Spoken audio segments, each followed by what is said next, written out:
I don't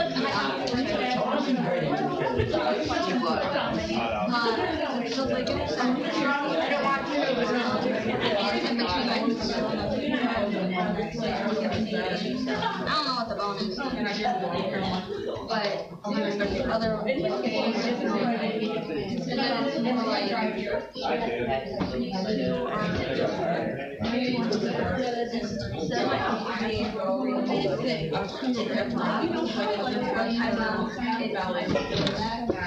but he said I just do it once you say you can tell it's worse than half the all. So I my next back. And I was like, oh, I was like,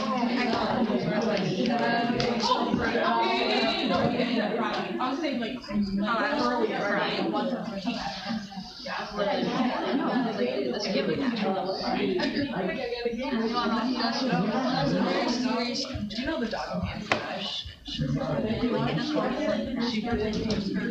I mean, he was bending over, right over. Oh shit. What? How did you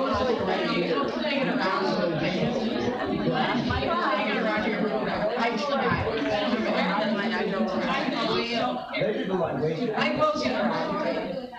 I had to change something. I've been able to make it past like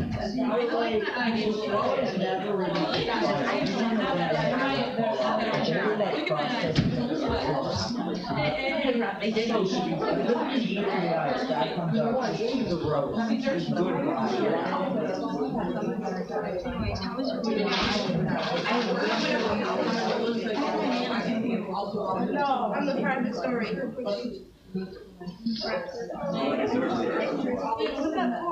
That was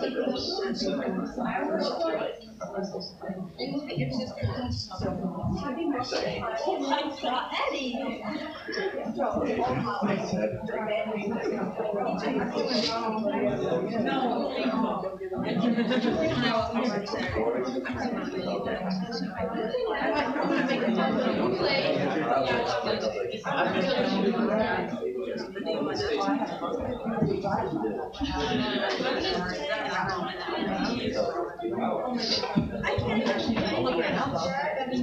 Are you sure? Well, like we have our team. I'm sure people are gonna do stuff. I don't think All right, guys. Yeah, Good morning. Good morning. Good morning. Wow. Everybody seems so lively and refreshed today. I hope you guys had a good spring break. All right, let's just jump right in. This unit will be hopefully, easier and just, I guess, it's not as agonizing to learn. So there's no more operons. We'll talk more about, microbes that have different types of interactions, symbioses, and things like that. Okay, Briley, Brianna, Drew, Bria, here. Henry, here. Anna, wait, Abby, Hannah, here. Rosa, here. Matt, Jillian,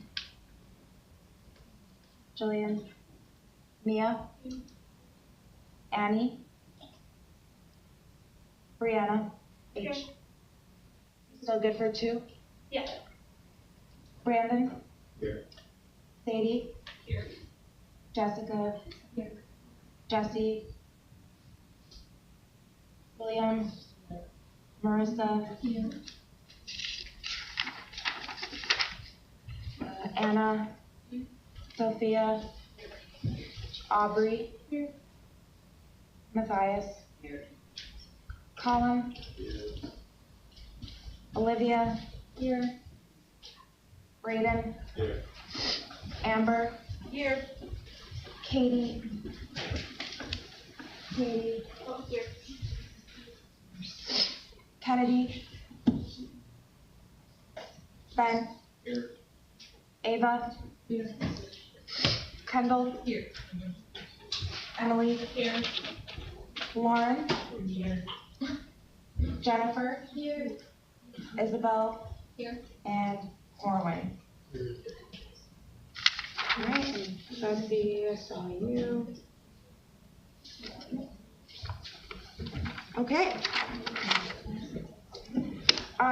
Any, I guess, like, questions, comments, concerns before we get started on the exam? I did post the grades. I'm just waiting for a couple more people to take it, and then I'll be able to pass them back, and you guys can go through them. I'll put the key up, and you'll be able to, you know, check what you got. One of the other things I wanted to mention that might be, you know, helpful to you guys is, although you're not going to be tested on the material again, it's important to go through and try to identify the types of mistakes that you made, just to try to, you know, see, you know, how you can maybe improve in terms of test taking strategies, because that's also a big component to, you know, taking a test. It's not just about studying. There's like strategies you can kind of modify when you're taking an exam. So you're welcome to like come to my office hours or schedule a time. We can go through it together. We can try to identify those things together. But you know, it's always going to be, you know, there's always room for improvement, and so just keep that in mind. All right, any last minute urgent feelings, comments you want to get out? Okay.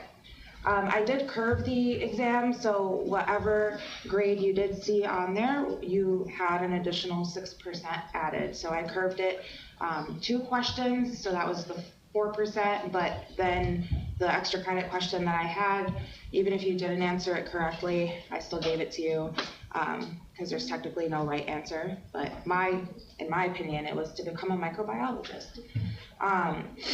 So yeah, there was a curve on this exam, and there will be a curve at the very end, so I wouldn't worry too much about that. Just keep doing well, keep, you know, trying your best, and you'll be fine. Okay.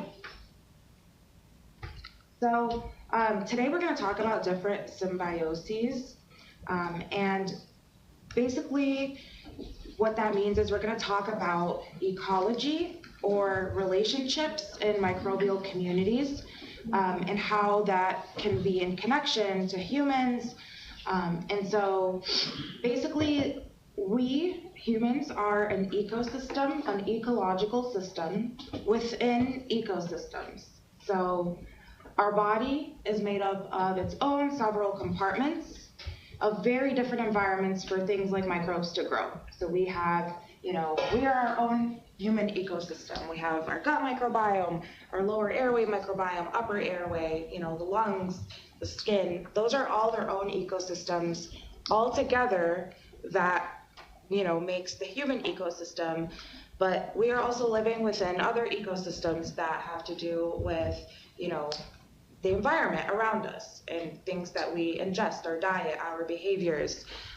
So, you know, I really want to kind of just drive this point home, because, you know, we're built in a way to be able to interact with different things in the environment, and all of that is its own ecological system. So we're constantly interacting with, you know, different microbes in our body, but also with the outside world. Okay, so through this course, you know, I hope to introduce you not only to important concepts, but important people. So we'll just take a quick look at this.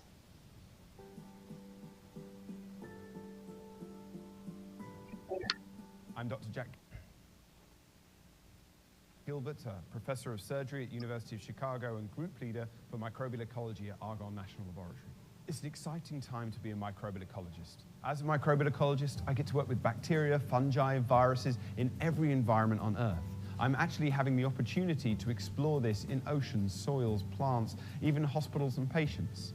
It's a telltale sign that I'm a marine microbial ecologist, and I'm now a professor in the Department of Surgery. This is because the medical community, the clinicians, are starting to take very seriously the problem of ecology and ecosystem dynamics in a patient. We need to look at the body as an ecosystem, and by doing that, we can develop novel ways to make our patients better, keep them out of the hospital faster, and also enable them to recover to a better state of health more rapidly.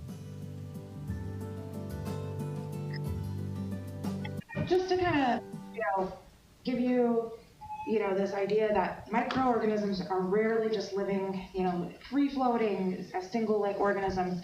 They form these populations and communities, and so now public health and just hospital settings are starting to look at certain diseases as this interaction with, other microbes in your body, and more so as a whole rather than as these single organisms causing disease, and that's really, really important. So some key terms for you guys. This section will include a lot of different terms, things that you'll have to memorize and understand. So hopefully simpler concepts, but a lot of definitions. So microbial ecology is the study of microbes and their environment and also their interactions with each other. The microbiota and the microbiome are sometimes used interchangeably, but they actually don't mean the same exact thing. The microbiota are the microbes that are in a particular site, habitat, environment. So the gut microbiota is basically the microbes that inhabit the gut. But the microbiome is the collection of microorganisms and their genes that inhabit that particular body part or environment. So the gut microbiome is all the microbes and their genes, and so there's a little difference there, and so that's one of the things that is used interchangeably, but because this is an upper level course, you guys should know the difference and be able to distinguish the two in your verbiage.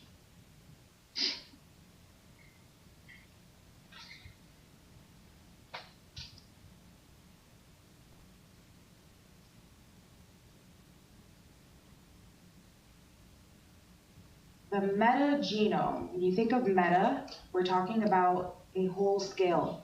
So the metagenome is the entire genomes, all of the genes in the whole entire biological community in that habitat. So, we're talking about the gut metagenome, it's all of the genes of all of the different organisms in the gut.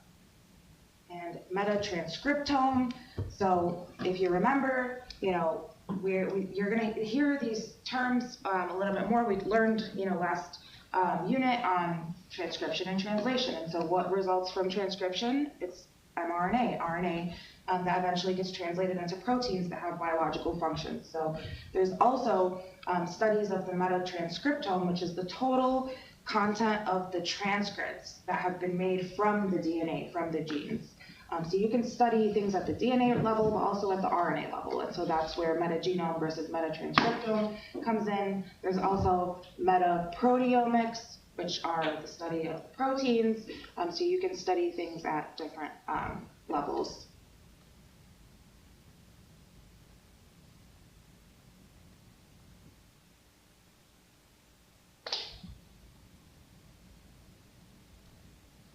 Any questions on that?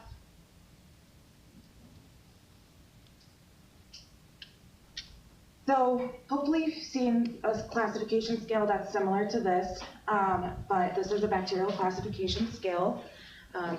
You have the domain, which is bacteria, and you have kingdom, phylum level, and so as you go down, you become more and more specific. So over here, we're looking at, so this is comparing eukaryotes to bacteria, and just, the end you get lactobacillus species, and so just so the ones that you guys should be more so familiar with are the genus and species level and some strains. You don't have to memorize any of this, but just noting that if I say E. coli, Escherichia is the genus, the species is coli, and also notice that this is italicized. That's really, really important when you are referring to anything at the genus or species level, even strain level, you're gonna italicize it, so.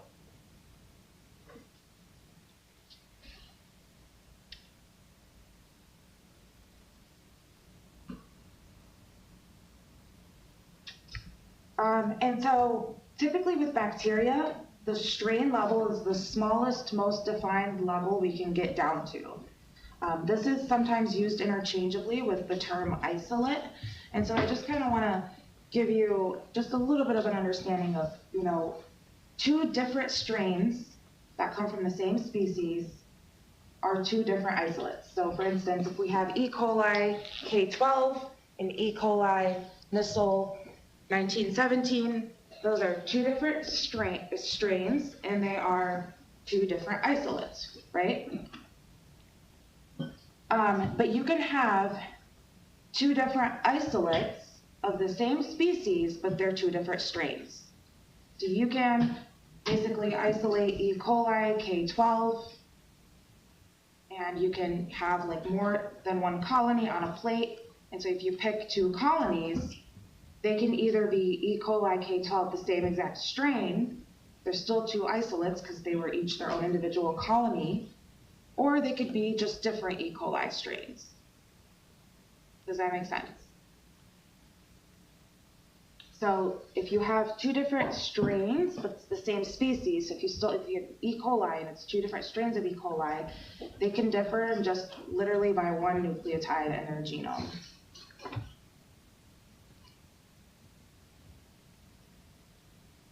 So a strain is the very lowest level. You can have two different species, or you can have, two different strains that are the same species. And so an isolate is the physical thing that you are able to isolate. So think of a colony when you think of an isolate. So don't worry too much about this, but I did want to just give that, because you guys will be hearing those words used a lot, especially in lab. Any questions so far?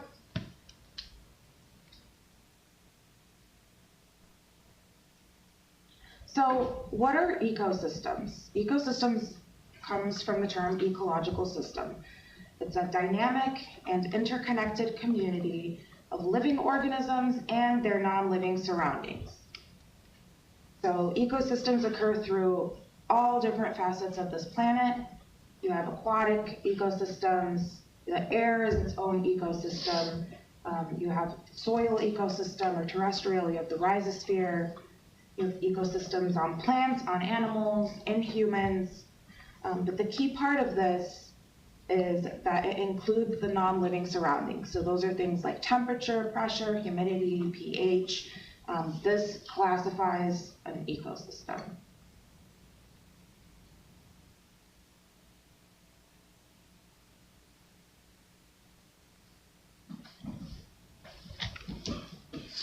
So the way that we describe ecosystems are by the types of organisms that are there and the rates of the activities of those microbes.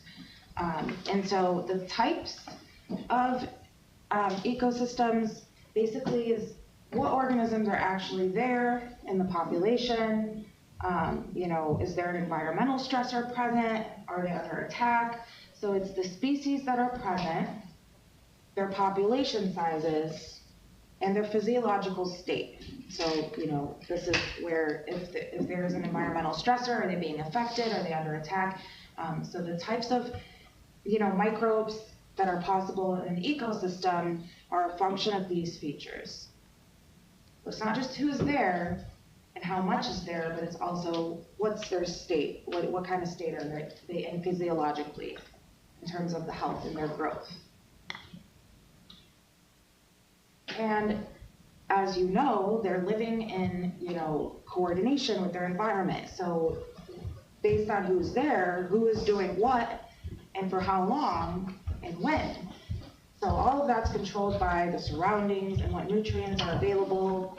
And so there are abiotic features, non-living features, that can impact the biotic features. So the rates of microbial activity in an ecosystem are controlled by nutrients and just growth conditions that prevail.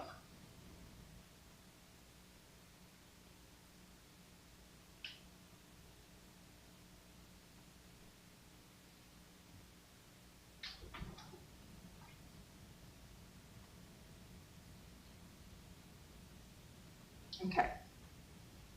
So every species has an optimal environment in which it can perform pretty well. Like I mentioned, it's a combination of abiotic factors in a particular environment that fundamentally determines whether a species can persist there. So whether it can colonize and persist and grow and do its metabolic function. All species have limits to the abiotic conditions that they can tolerate. Remember, those are non-living environmental conditions like temperature, humidity, salinity. Salinity is how salty, or acidic or basic, and pH. And there's a range of tolerance usually. So the range of environmental conditions under which an organism can survive, metabolize, and grow or reproduce is called its fundamental niche. That's a definition you guys should know.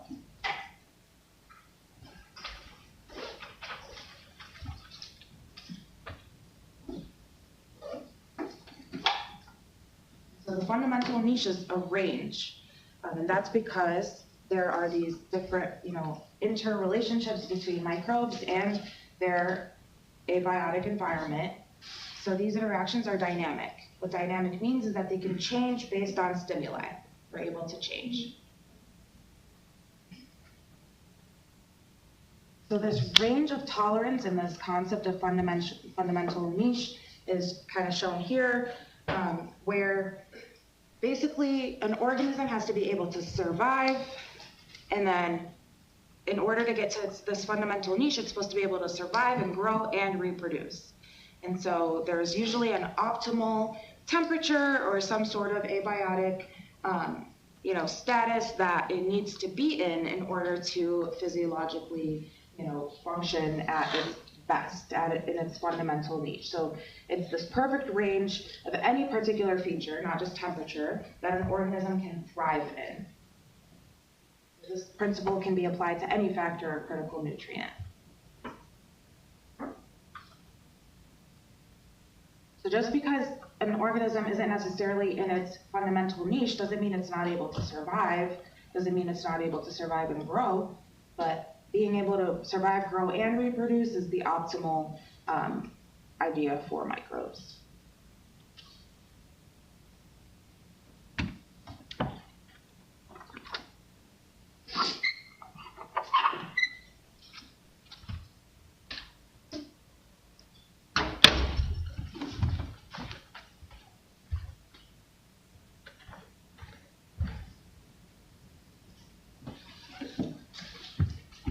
And so for every microbe, there exists at least one niche where it will be successful. So the fundamental niche, it's concerned with non-living factors as well. The realized niche is also considering the interactions with other living factors in the area, because you have to remember that these microbes don't exist on their own. So the microbe is most successful in this realized niche, but it also can inhabit other niches. But this realized niche is essentially the most successful place that it can be in, and it takes into account other living factors.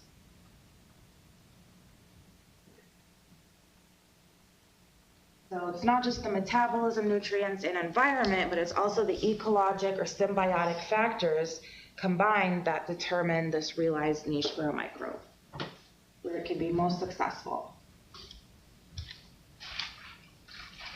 And in other niches that it can still inhabit, it can still, be successful, but less ecologically successful. So it can still compete, metabolize, and reproduce, but it can do so in a better niche, and that's the realized niche.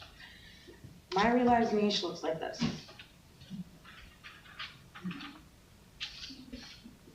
That's where I do best.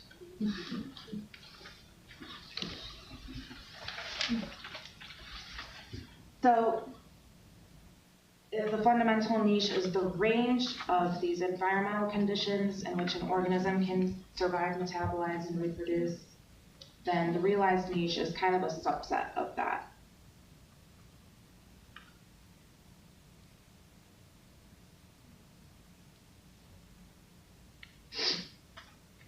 So Now we'll get into a little bit more of just some of these terms. We'll talk about populations, and they make up communities, and how we get to the full ecosystem. So populations are essentially derived from a single cell. So population of cells that are the same genetic strain. So you can have a population of E. coli. And so these grow up as these colonies, which are aggregates of a few dozen to a few thousand cells. Populations interact to form communities. So a community is a unified assemblage of multiple populations that coexist and interact at a given location or habitat. So if you have E. coli, lactobacillus, all of that in the gut, those are going to be a community with different populations.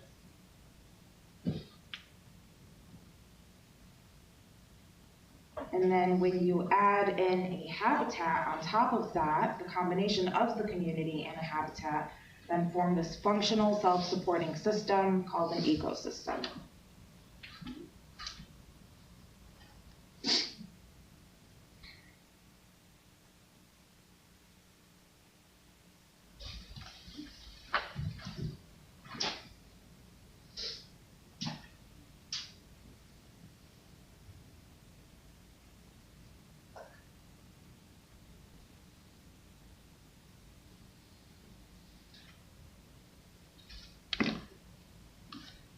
Okay, so why study microbes? For the longest time, just beginning with the germ theory of disease, there's this perception, throughout most of the 20th century where microbes were believed to live their lives as solitary, unicellular, disease-causing organisms. When they studied microbes, they studied them in the context of germs and disease-causing organisms. But these organisms that can cause disease, we call them pathogens, they actually account for much less than 1% of the total number of microbes on the planet. So this perception essentially stemmed from this focus of most microbiology research being concentrated on these organisms that we can grow in the lab on their own. And so you do stuff with one organism in a flask to study it, and you do this under specific conditions. But this pathogen-centric approach isn't necessarily right. And it's actually good because it's just that 1% that's doing the damage. So it's good that it's not more than that, but we have to be able to consider microbes not just as these solitary organisms and not just in the context of disease and pathogens. And so the study of just microbial communities and how they interact is relatively new. And that was actually a big part of my PhD project. It was studying the interaction of different microbes in the gut and in the entire ecosystem of the epithelium, so that you have to consider then all of the immune factors. And so it was part microbiology, but also part immunology, because I wanted to look at the whole picture, not just study one thing, and just keep that whole picture in mind. A lot more difficult, but it was worth it.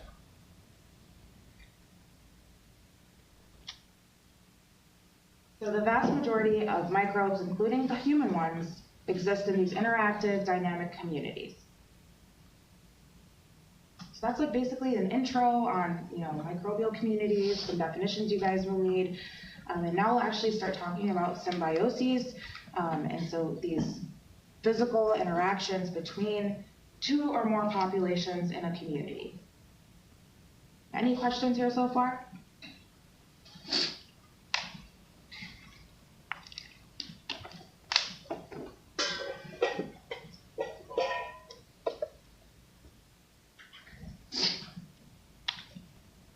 So a symbiosis is a close, prolonged physical or metabolic interaction between two or more populations. So symbiosis can be, an interaction where things are mutual, both parties benefit. It could be commensal, where it's kind of meh, there's really nothing, one of them is benefiting, the other is unharmed. And then there's parasitism, which from the word obviously means it's a parasite. So symbiosis isn't necessarily a good interaction or a bad interaction, it's all of these different interactions that can happen. And within a biological community, there are various types of interactions that can occur between populations. So you can have interactions between diverse microbial populations. It could be between microbes and plants, between microbes and animals, microbes and insects, microbes and humans. The two that we'll focus on are the interactions between different microbes and then microbes and humans.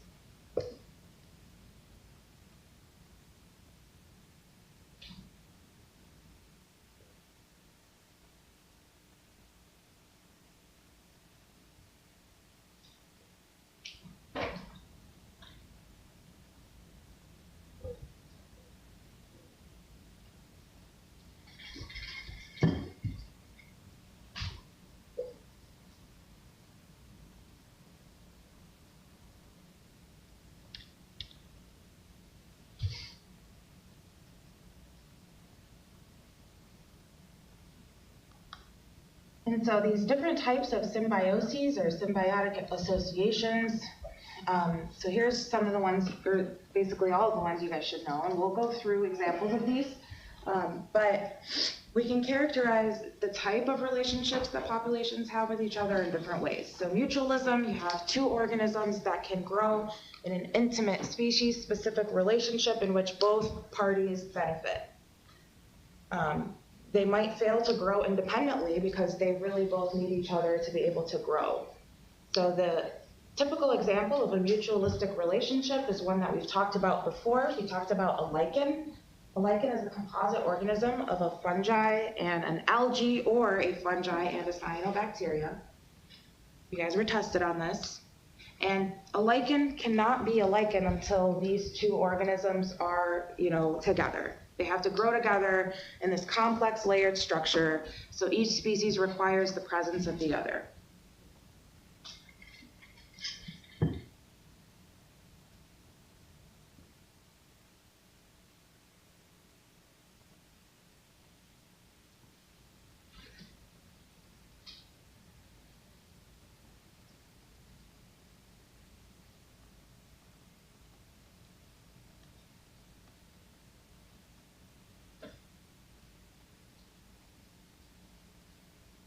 Synergism, both species also benefit, but they can be easily separated, and either partner can grow independently of the other.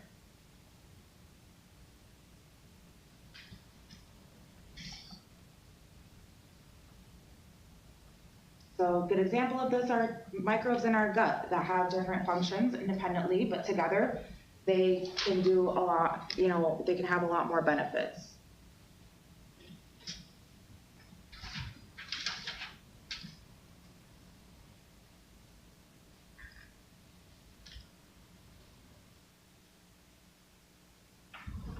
And there's commensalism, where one species benefits while the other partner neither benefits nor is harmed.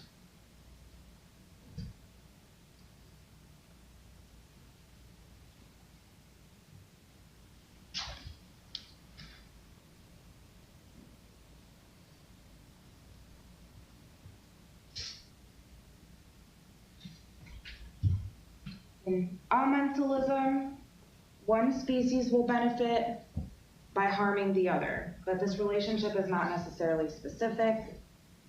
So we'll go through some more examples of all of these.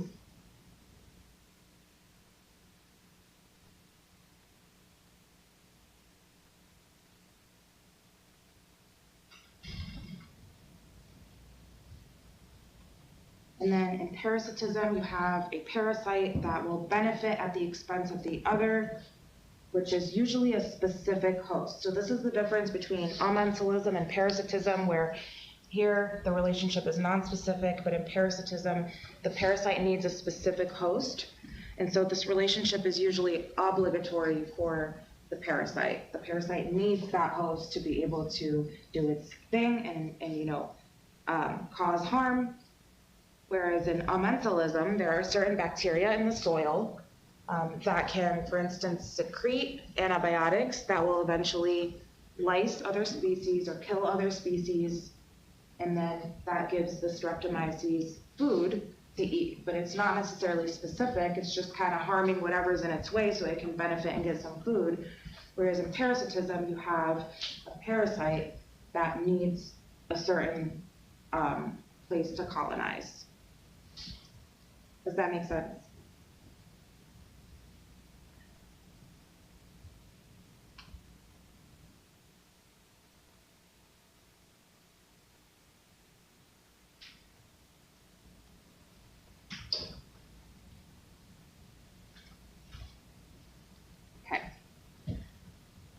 So, two-way relationships can occur where both populations benefit. The two we talked about are mutualism and synergism. Mutualism, both partner species benefit and they can grow, they can fail to grow independently. So like an example, they're codependent essentially. In synergism, both partner species benefit through growth, but they can also live independently as well. So it's a boost or a bonus if they have each other.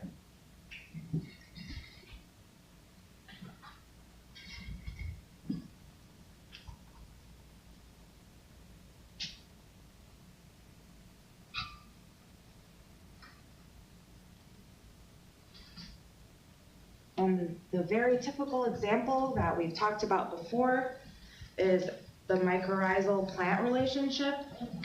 This is when the fungus is able to provide benefits to the plant and vice versa through this symbiotic association between the plant roots and the fungi. Plants are able to, make carbohydrates due to photosynthesis, so this gives the fungi a source of carbohydrates, and then the fungi, it improves the plant's access to mineral nutrients and water, so they can definitely live on their own. You don't need the mycorrhizal fungi, but with it, it boosts its growth, it improves this dynamic interaction.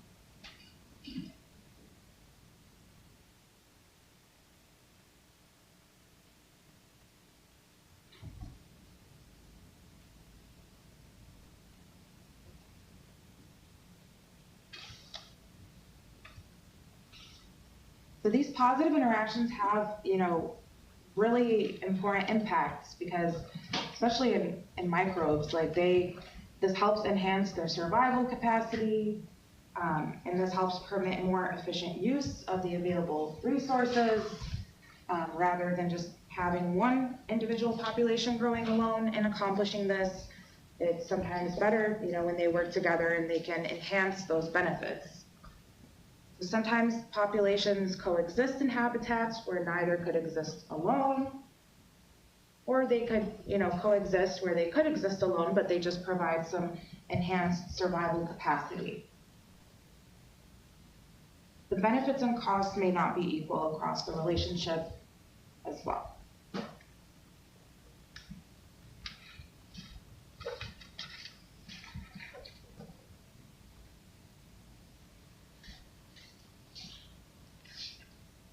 So we talked about the lichen example for mutualism, right? They both benefit, but they also can't exist on their own. Now let's talk about mutualism in the context of bacterial species. So over here we have Enterococcus faecalis and Lactobacillus aeruginosus, just two different bacteria. And on their own, this is their growth measured on the y-axis, on the x-axis, time. And so over time, basically they each fail to grow on their own, but when they're together in the culture media, they are able to grow really, really well. So on their own, their growth units are substantially reduced for both of these species, but when they're growing together in the media, the growth curve is exceptionally higher than it is for either one of them alone. So this would be an example of mutualism. So I could give you, any other interaction and show you something like this, and you guys should be able to identify what type of interaction these organisms would have. Does that make sense?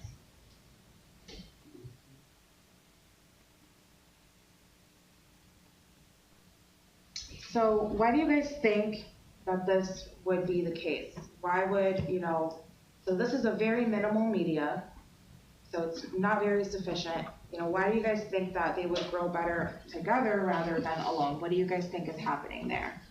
You can guess, there's, no right or wrong answer, just kind of want to get you guys thinking about this, yeah. They both have something that each other needs. Yeah, exactly. So this mutualism is based on these essential growth factors that are not in the media, and so they essentially cross-feed each other. And so L-arabinosis requires phenylalanine, which is an amino acid, in order for it to grow, and so that's provided by E. faecalis. E. faecalis requires folic acid, which is provided by L-arabinosis. You don't need to remember these requirements, but you should understand the concept.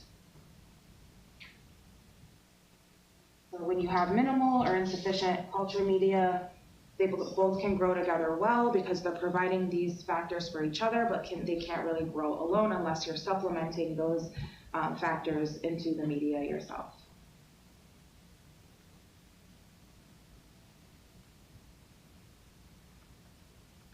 Does that make sense?